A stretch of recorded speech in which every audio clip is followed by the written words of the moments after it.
Hey guys, this is your girl Andi, your real estate diva here in the DMV area. If you're new to my channel, make sure you hit that like and subscribe button. Now, this video is about realtors getting scammed. There is a thing out here right now. Scammers are scamming realtors, honey. Let me tell you what is happening. So if you're a seasoned realtor or a new realtor, make sure you do your due diligence, okay? So I received a call from one of my marketing materials, and the guy tells me that he wants to sell his land. I said, okay, great. Let me get all the information about your land so we can get started. As a realtor, your due diligence is make sure that you look up on the tax records who is the owner. If the names do not match, you know that there is something wrong. There needs to be some sort of title deed paperwork to show that they own it, especially if the tax records do not match what the person has told you their name is, okay? But let's just say that the name was correct, that they told you, okay? Let's just say that. But like I said, they're scamming, okay? They're trying to scam you. Then, as a realtor, you ask more questions. And when you're asking questions about the property, they just keep saying, oh, I want to sell it, I want to sell it. You're like, okay, great. My advice to you realtors is to make sure that you get on a Zoom call, because if they tell you I'm out of town, I can't ever meet you, they don't even want to be on the phone with you. They tend to like to do everything via email. Don't do that to yourself, honey. Do not do all your business through email, because it is a possibility that you can be getting scammed. Make sure that you talk to the person on the phone. Make sure that you try to talk to them via Zoom, especially if they say that they're out of town.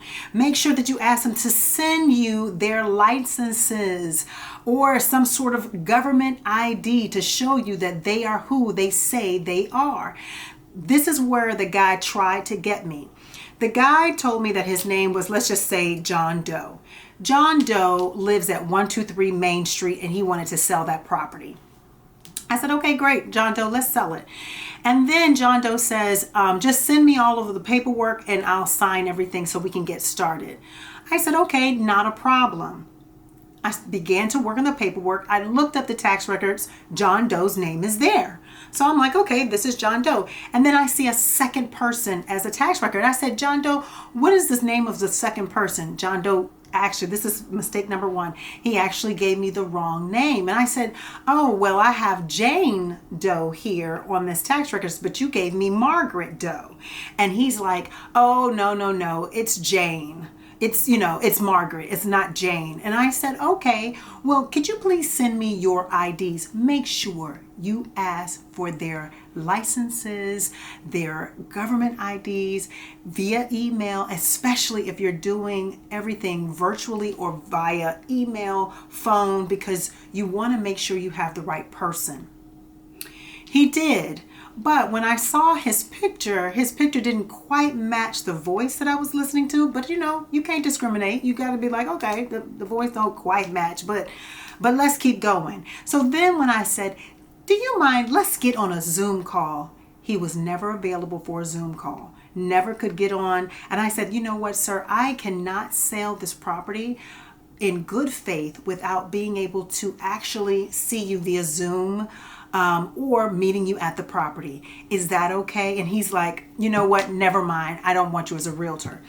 Let me tell you, that's a scam, you guys. If they can't meet you via Zoom at least, then don't pursue it. I know you're hungry for the commission and you're looking because this is how you eat. This is how you feed your family. All money isn't good money. Let me tell you about another realtor who actually got scammed all the way up to the title. The realtor did not do a Zoom call with them. The realtor only did phone call and everything through email, okay? You know how they got caught? The title company. When the title company began to run everything, they contacted who was on record. Now, Jane Doe, let's just say Jane Doe was on record, and that's who you thought you were talking to as the realtor, right? When the title company called the real Jane Doe said, no, I'm not selling my property. And that is how they got caught. That's how all of this happened. Now, the unfortunate thing is that the buyer actually spent money on home inspection, spent money on appraisal, thinking that they were going to buy this property. So guys, long short of the story, make sure that you do your due diligence when selling a property. Make sure that not only, yes, you look at the tax records, but you also look at their ID, and if you can get on a Zoom call and you explain to them, you know, I'm happy to help you. This is how you can explain it, okay? Say, Mr. Doe, I'm so excited that you contacted me to sell your property. I'm looking forward to working with you.